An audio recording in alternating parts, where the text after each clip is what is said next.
Hello everyone, this is part 5 of What If Naruto Had a Hug That Changed Everything, and I hope you guys enjoy this video and to like, to subscribe, to share, and check out the playlist, to see more comment down below. Now let's start the intro. They call me a god.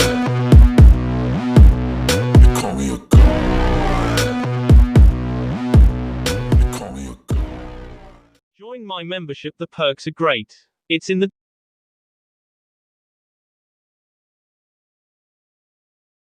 Actually, I was pondering the same concept. But I figured that it had something to do with the wound you suffered earlier, Kyuubi explained. Naruto had an instant flashback of the unimaginable pain that shot through his being at that dreadful moment and cringed. Well, okay, but I still don't understand what that has to do with it, Naruto said. Kyuubi slowly looked down at the boy and stared at him with a blank face for a while. You know what? I don't even know why I'm surprised. You've always been this stupid, Kyuubi insulted. The Sandaime, Sarutobi, was sitting within his personal quarters, sweating bullets as he gandered into his crystal ball. I swear, that's a cliché. From what the old man was being told by several of Konoha's Jonin and Chunin, including Iruka, he found pretty hard to believe, despite the fact that he heard the thunderous roar of Kyuubi himself, just as clearly as every other soul at the village. But now, looking through his crystal ball, Sarutobi could see it with his own eyes. Kyuubi was free, but that's not what bothered him the most. Hokage-sama, is it as we feared? Asked the troubled voice of Ebisu from the large group of ninjas standing in front of Sarutobi's desk. At first, Sarutobi was unable to answer, due to that fact that he was trying very hard to decide whether what was seeing was seeing a moment of utter delusion, or the cold, hard truth. How can this be? Kyuubi is free, well enough, but Naruto is still among the living. And he's talking to the demon as though they've been friends for years. What manner sorcery be this? Sarutobi thought to himself. Hokage-sama. The aged Sandaime tore himself away from his crystal ball and looked at all of his ninjas to protect all sides of the gates, and prepare for battle. Anko Mitarashi jumped in, but, what about the Chunin exams? She asked. Sarutobi's face fell. If the nine-tailed fox demon should tread within the direction of Konoha, we will postpone it until further notice. In the meantime, if the worst is to be, then we shall fight until we draw our last breaths. I'll inform the Anbu Black Ops. Gather as many Junin and Chunin as you can find, strengthen the forces of all gates and make sure that the women and children are safe. Now go, he demanded. In a flash, Iruka, Ebisu, Anko, Guy, Kurenai, Asuma, and Obiki vanished in a burst of that shinobi speed, leaving the Hokage to his thoughts, and what he was seeing within his crystal ball. Naruto, what have you done? Back at the Haruno home, Mrs. Haruno received a phone call. Running out of the living room to answer the phone, Sakura and Ino were left alone. Both young females were still looking out the window, wondering what the hell was going on. Sakura, Ino said, putting a hand upon her friend's shoulder, what was that? Sakura looked at Ino, but wasn't surprised in the slightest. She knew that Ino, like pretty much all of the other kids, had no knowledge of Kyuubi's rampage. Though the thought of telling her friend out of good nature seemed like the right thing to do, Sakura also thought about how that would change Ino's outlook on Naruto. After all that happened in the last 6 hours, the last thing Sakura wanted to do was put Naruto through any more grief by telling someone else what he was infamous for. She just couldn't do it, nor would she ever consider it again. So she lied. I have no idea, Sakura said. Ino acknowledged her friend's words, and looked back out the window, with worry. I don't know why, but, Ino began, with worry. Sensing THS almost immediately, Sakura kept her stare locked on Ino. But I'm scared for Naruto, the blonde said, finishing what she was saying. Sakura flinched slightly, but relived herself, as she felt the exact same way. I just have a bad feeling, Ino continued to no one, in particular. At that moment, the voice of Mrs. Haruno quietly echoed from within the kitchen, yes. As always, you hurry, I'll protect her with my life. Of course. Ino, she called out. Hesitating at first, Ino left the living room and entered the kitchen, where she saw Mrs. Haruno holding out the phone for her. It's your mother, Mrs. Haruno said, a bit solemnly. For some strange reason, Ino felt a large lump form in her tea as she reached to grab the phone. Putting it up to her ear, Ino began to speak. Mom. Yeah, I'm okay. Mom, what's wrong? Question mark. How can you sit there and tell me everything's fine? Why are you crying? Mom, what are you talking about? Question mark. Is Dad okay? What's going on? I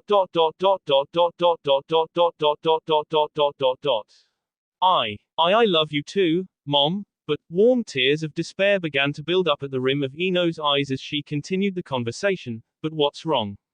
You're acting like something really bad is about to happen. What are you not telling me? I will, but do you want me to come home? Oh, okay, but why? I promise, but Mom, you're scaring me. What are you going to do? There was a brief moment of silence and hesitation on Yuhari Yamanaka's end, before answering. Quote. Mom. Okay, I will. I love you, Ino said before the pain-filled sobs of her mother rang within her ears, causing Ino to start sobbing with sorrowful confusion. Mom, please don't cry.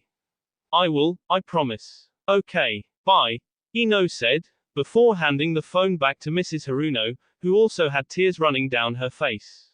Yuhari. Yes. Okay. You should get someplace safe, too. Be well, Yuhari. Goodbye. Mrs. Haruno ended the phone conversation, and looked at the vastly confused Ino with worry and concern. Ino stared back at her second mother with the same teary eyes as before. Mrs. Haruno called for Sakura, who was already at the entrance of the kitchen. Walking toward the two, Sakura's expression was filled with more worry than before, but was taken by surprise when her mother took both young genin into her arms and showed no signs of letting go. The embrace was strong, motherly and protective, while also being as loving and concerning at the same time. The trio stayed like that for a little while longer, when Sakura and Ino felt Mrs. Haruno tremble with troubled and fearful sobs. At first they thought they were hearing things, but when they listened a little while longer, they, too, began crying. Call it a parent out of offspring type of thing. Back outside of Konoha, Kyubi and Naruto continued their unlikely conversation. The blonde genin had ended up resting his back upon the fox's left upper foreleg with his hands behind his head, while Kyubi, himself, was now lying on his stomach, leaning his head upon his right upper foreleg. Oh, I get it now. The only reason I'm still alive is because the seal is still in affect, and that I performed what was it again? Naruto asked. A Jinchuriki summoning pact, Kit. Though it was an uncanny coincidence that it happened, using the blood from the gaping wound on your pathetic human form to use your summoning jutsu resulted in my appearance and ultimately formed the pact. If the wound had been anywhere else, you would have SD, Kyubi explained. Hearing this, Naruto smiled widely and looked up at the gargantuan fox. Cool. So that means I can summon you whenever I want? He eagerly asked. Kyubi scratched his snout with his pinky claw. No, Kit. You're missing the point. Now that you've made the summoning pact, you can indeed bring forth my wrath, but it absolutely must be, when your life is at its minimum, when you've been brutalized, maimed.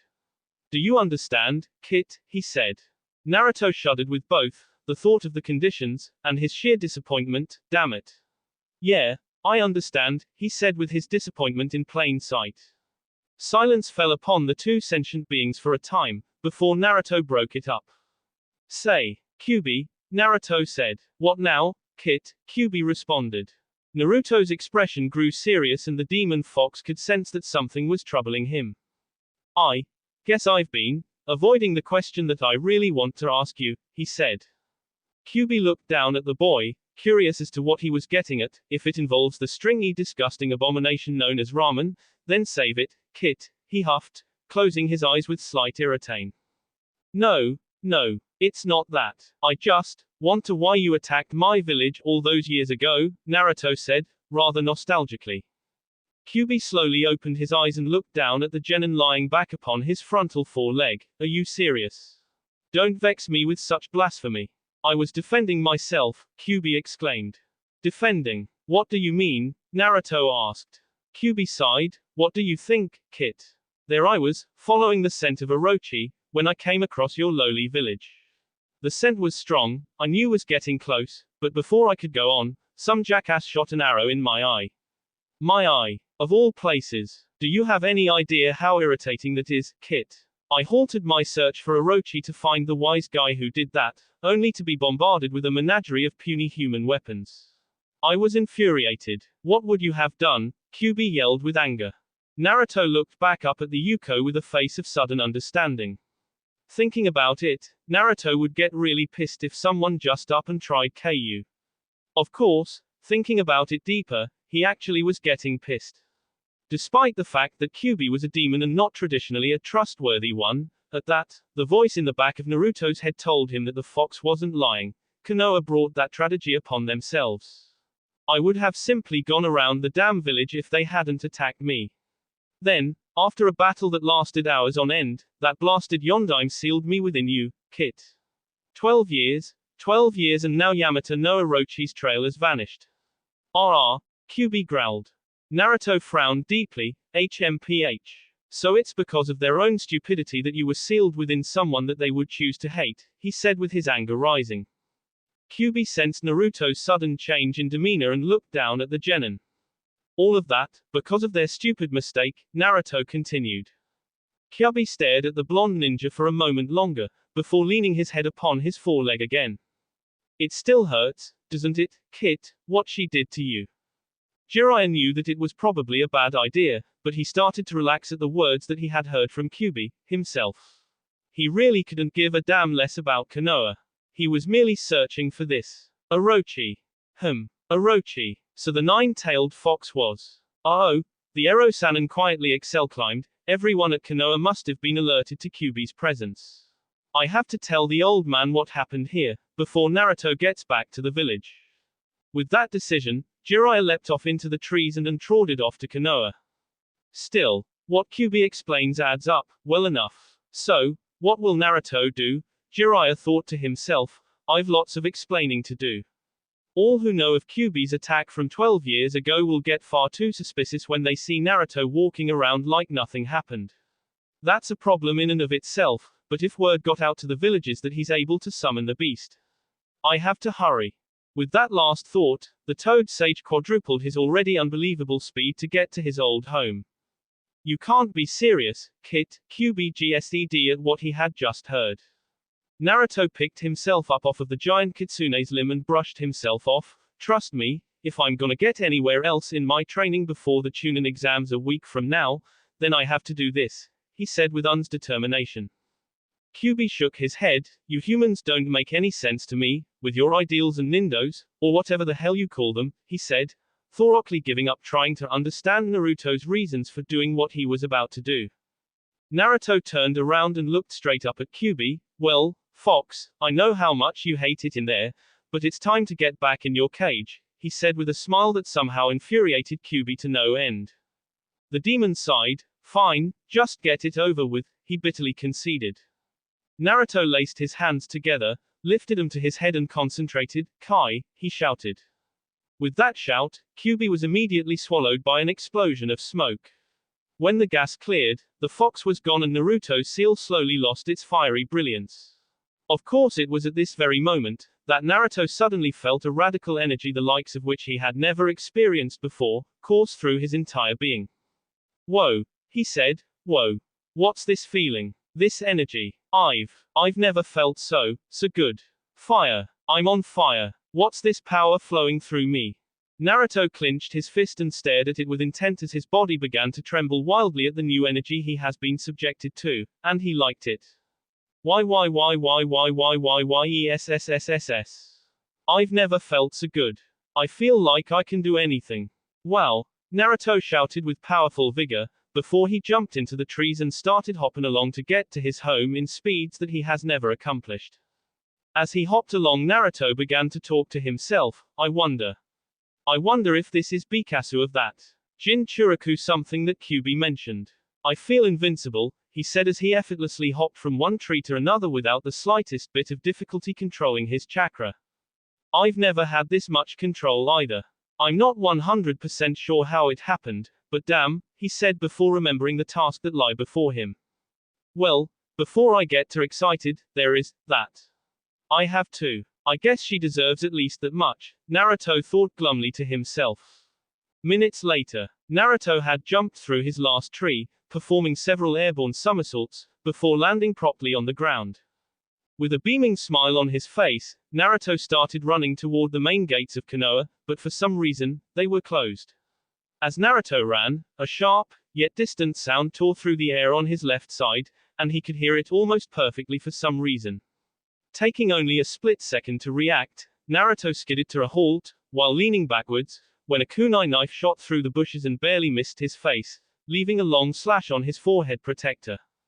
Before the kunai passed him completely, Naruto used reflexes that were far beyond his knowledge to hook his finger within the loophole of the weapon's handle, catching it without fail. The very second he did this, many of other kunai pierced out of the forested area behind him. At the very same speed and reaction time used to catch the previously thrown weapon, Naruto sprung forward while horizontally spinning, barely dodging every last kunai thrown at him. As time suddenly began slow and warp, Naruto's mind began to heavily question how he just did what he just did. Sprawling his arms and legs out, avoiding several more kunai, Naruto quickly noticed the last two weapons shooting towards him. With skill that wasn't even plausible for a genin, the blonde ninja slashed his newly acquired kunai, using the leverage he gained from his crazy spinning, to knock one of the two knives away. Flipping his body to a proper standing position, while airborne, Naruto easily caught the last remaining kunai with his free hand, before he landed perfectly on the ground. Figuring that questioning just HOW in the flares he was able to do all of that without batting an eye, Naruto immediately assumed a fighting stance properly fit when holding two kunai knives. WHOES there, the young genin shouted. Before he even had a chance to blink, Naruto was suddenly pinned from all sides, by kunai and dagger wielding Anbu Black Ops. Every single inch of his entire body had the threateningly sharp weapons egged on it. Naruto froze in place, as he looked around intently at the shinobi that could kill him at a moment's notice.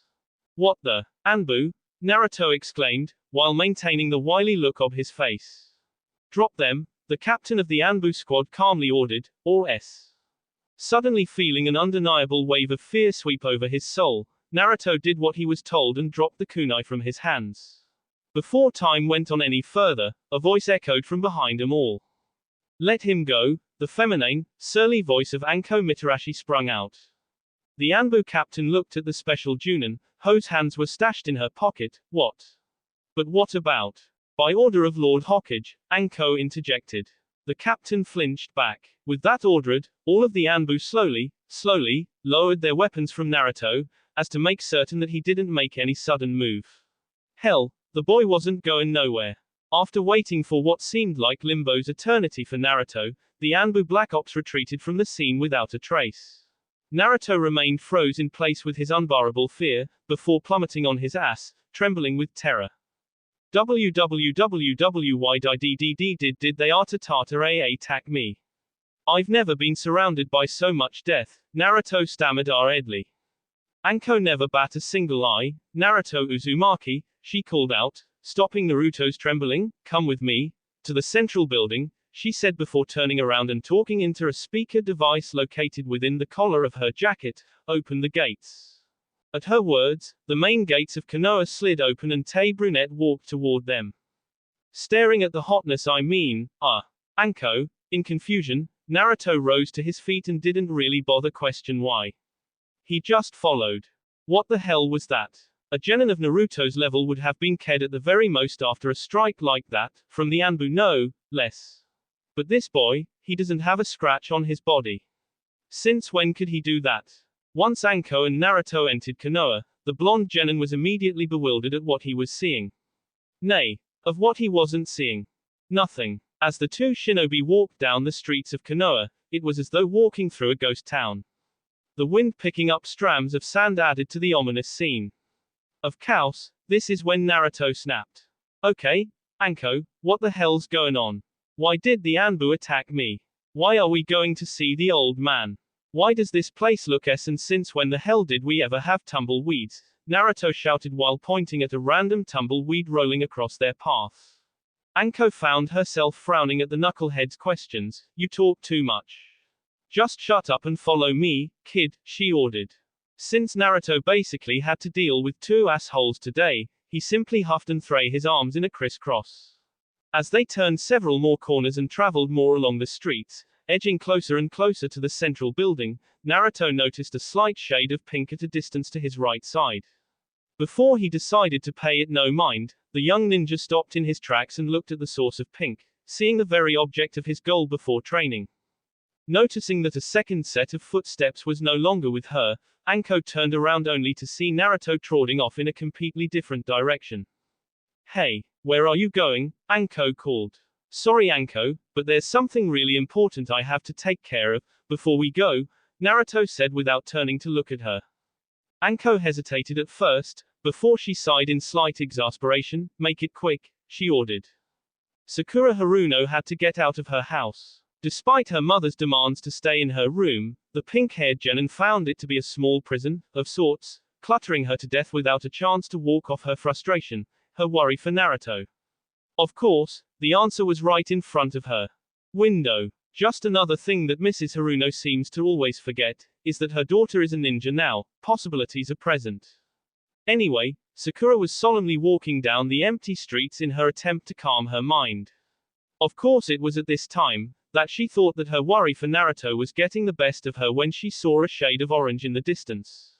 Damn it, look at me. I'm a complete nutcase, Sakura said to herself. She really thought she was losing it when she heard her name being called. It couldn't be. Sakura. Hey Sakura, called the ultra-familiar voice of Naruto Uzumaki. Hearing the voice that vividly, Sakura's heart leapt and her worry quickly Naruto. Naruto, she shouted before running toward the blonde kitsune's direction. Seeing Sakura run toward him, caused Naruto's face to blanken. For a reason that I'm sure we all know, he just wasn't that happy to see her. Once Sakura was close enough, she had every soul-burning intention to throw her arms around Naruto and never let go. However, when a flash of memories of what transpired only hours ago came into mind, Sakura simply halted in her tracks face to face with Naruto, who merely stopped with his hands in his pocket. Naruto, where were you? I was so worried, she said, while looking him square in his eyes.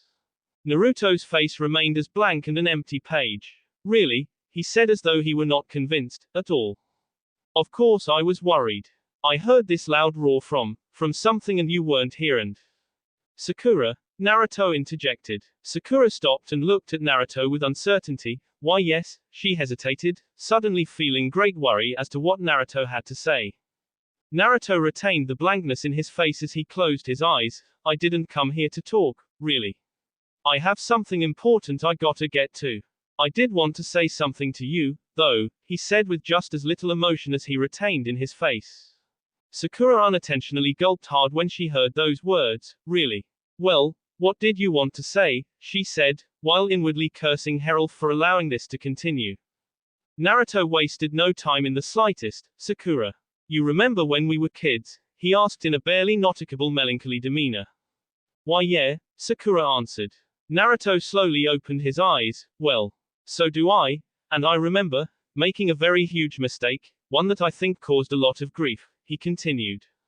Sakura harbored a look of sudden confusion at Naruto's words. A mistake? What does he mean? She thought. Suddenly, a long-buried memory of what happened the day before everything went sour appeared within Sakura's mind. Flashback out of.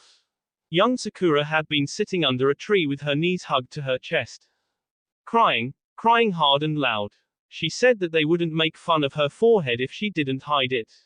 She promised, but the results stood the same.